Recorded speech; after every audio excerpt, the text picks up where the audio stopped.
Okay. All right, this is Not So Round Table, 1 Alpha. Take 1, get off your phone. I'm turning it on silent. Oh, is my phone on silent? Better be. What's up, guys? I'm George, I'm Matt. and this is the Not So Round Table Talk Show. Yep. This is our helmet of Potential reason. knowledge. I call Potential it the knowledge. helmet of potential- reason, yeah, helm okay. of knowledge. And we're just going to get started. So basically, this show, you're going to submit questions, and we are going to answer them as long as they're Airsoft related. If you send something that's not Airsoft related, it'll probably get censored and thrown away. We do not see these answers or questions. We do not see these questions before they are submitted to us. Well, I mean, I suppose we could read the comments from the previous video, but for the most part, they're random. We're not sure what questions we're going to get. So. All right, let's get started. You want to go first, Matt? You want me to go? I'm Go for already it. in here. All right, let's see here. We have, it's like a fortune cookie. Oh, this is a long one. Matthew Miller. Hey, Matt and George, I really like the Not So Round Table idea. Awesome stuff. Okay, so here's my question to you guys. How do you organize or handle your airsoft budget? As a college student with love for airsoft, I find it really hard to come up with the money necessary to keep going bigger. I don't know, just wondering what your thoughts were. Budget. Okay.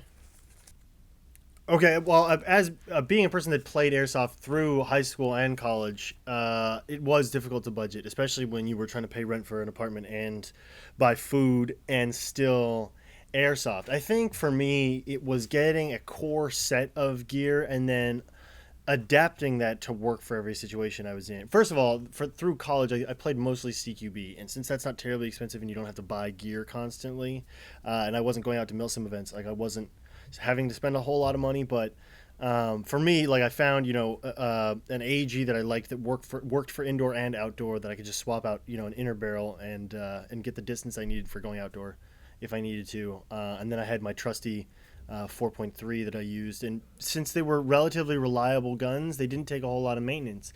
In terms of gear, I think there's something to be said for somebody who's completely decked out and it looks really cool and you've got every pouch you'll think you'll ever need, but I've always been kind of like a minimalist airsofter, and so I've always just picked pouches to put the stuff that I needed, and if I wasn't going to run a device or an item, then I wouldn't provide storage for it. That's how I save money. I think the easiest way is to not go crazy with guns. Just buy one gun, or at least, like, you probably want a backup gun, but buy one type of gun. So buy an M4 or buy an AK and just buy one other extra AK for a backup gun. And then buy minimalist gear. You can just get a chest rig and some pouches if you really need to. But I mean, I know some people out there want to have 30 guns. That's fine. I'd rather have 2 really nice guns personally. And that's the problem I always had, is I never bought a backup gun, so when it went down, I was just not playing airsoft.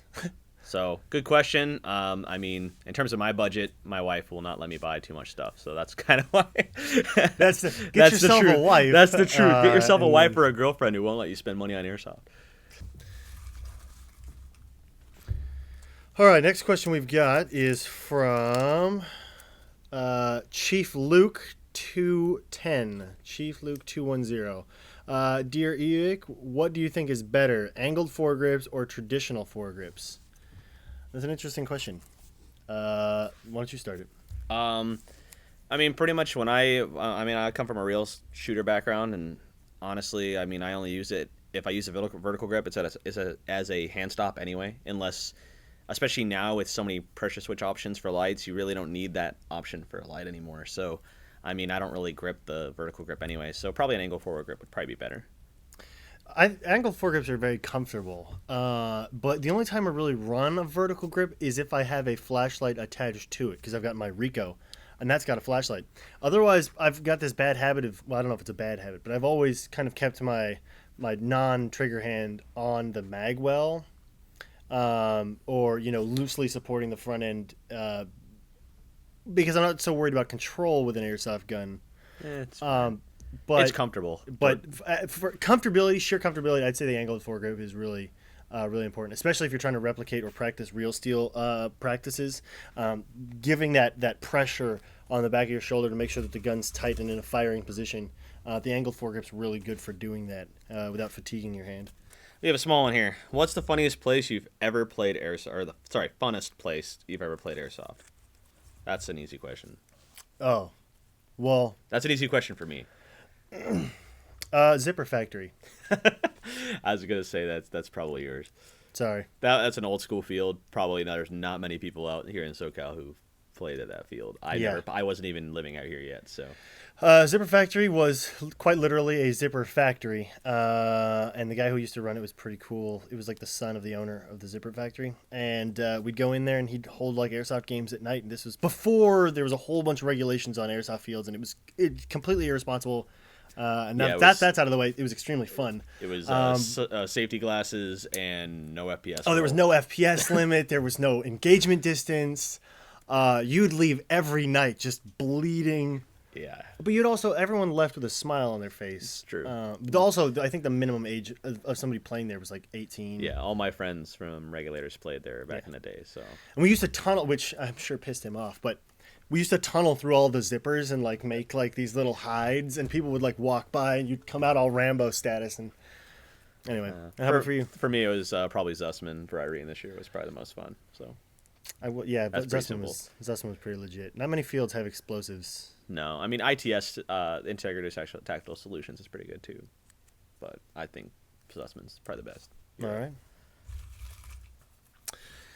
Okay, this one's from William Edwards.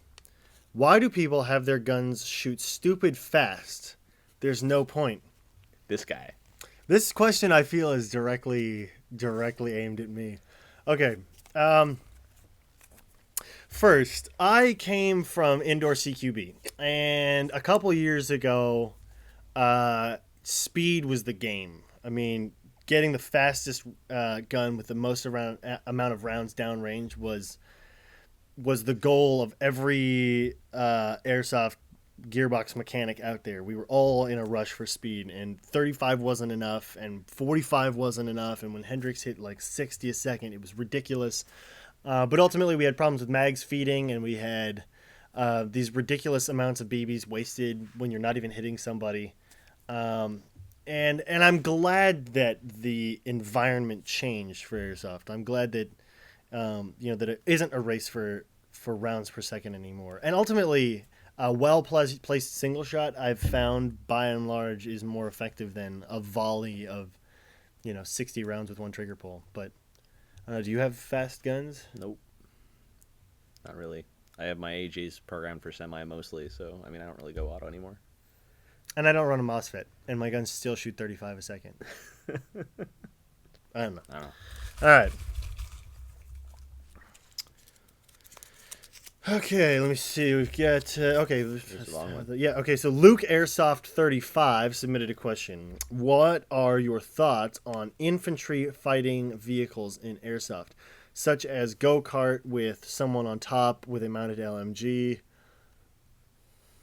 Should airsoft events use these types of vehicles, or just transport, or maybe both? This is a good subject. I like this one. Yeah. We just brought our Humvee out to an event, and this was kind of an issue of some players didn't like it so much that the Humvee has a lot of firepower with it. That gun shoots really well, and some people don't like it, and some people don't like it when people have an advantage of vehicles or anything like that. But I think it actually adds to the game, in my opinion. I mean, what's your thoughts? I think it does. I think it does more. It definitely adds realism, and I love that about it. I do think that there should be some disadvantages to being in a vehicle as well. If you're in a vehicle that has fire support and you're not allowed, you don't die unless you're shot with a rocket, that's cool in terms of disabling the vehicle. But I think it is more than reasonable to have the gunner be vulnerable. Well, we were this weekend. You could shoot the gunner. Invulnerable gunner the same way at is a LC. waste. You could shoot the gunner as well, and they would go down. Well, no, because after a while they started complaining because we would just follow the gunner around and shoot him.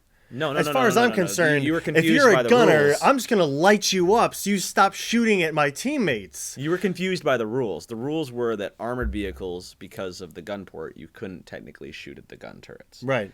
The Humvee is not an armored vehicle, so at Lion Claws you were allowed to shoot the gunner. What about a gunner on top of a tank? Am I allowed to shoot him? That was the no because it was an armored vehicle. But it's a gunner on top of a tank. You're not inside the tank. Regardless, they weren't allowed to shooting shoot, but regardless, they need to kind of have a uniform vehicle rule set I think for milsim for the entire country, it needs to be standardized. Yeah. Stuff Oh, and as for transport, I think by all means use vehicles as transport. It adds to the theme of the milsim thing to see trucks and vehicles, the sounds and kind of the smells of them moving around. Definitely, and plus you get a whole bunch of old farts who like driving them, who want to drive around with us. So. Employ the old farts who like driving old military. And you know what? There's nothing better than getting a ride at the end of the game to go back to. That's true. Versus walking. That's true. Here we go. This is the last question.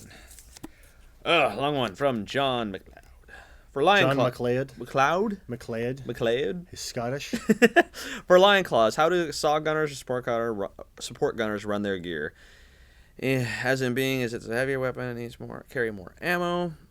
Or do they need to prepare more even for events like Matt said in the video? I am confused by the question. Okay. So I think he's referencing like the my preparedness thing. Yeah, and okay. talking about running your gear. SOG Gunners, to my knowledge, they're allowed to carry BBs for Lion Claws events. Yes. They have to other people in the squad can carry the BBs. There is usually only one support gunner per squad that's allowed. Right. Well, and Usually. you're not running extra magazines. You're in. not. You have Yeah. like a You box have your mag. box, and then your extra magazines are BBs or whatever that you have to refill. Yeah. Personally, I've never ran a SOG. Well, no, I take that back. I did run a SOG gun at MK23.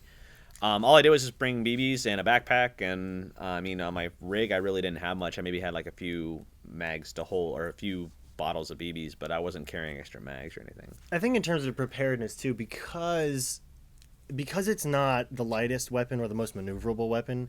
Yeah, definitely practicing with it. Go to some small local games at your local airsoft field before going out on like a huge multi-hour engagement would probably be a good idea, just so you're comfortable with the movement necessary to drag it around. I don't know many SOG gunners who sling their weapons, so you have to be able to carry it, consistently. But more than that, you've run the Mark 23, and I've run the Mark 23. It's light. And it's a light gun. So there are much, much heavier guns out there, specifically, the real big ones, the 240, the LM, whatever it's called. The PKM. PKM, yeah. Yeah, so running those kind of games. And they're unwieldy.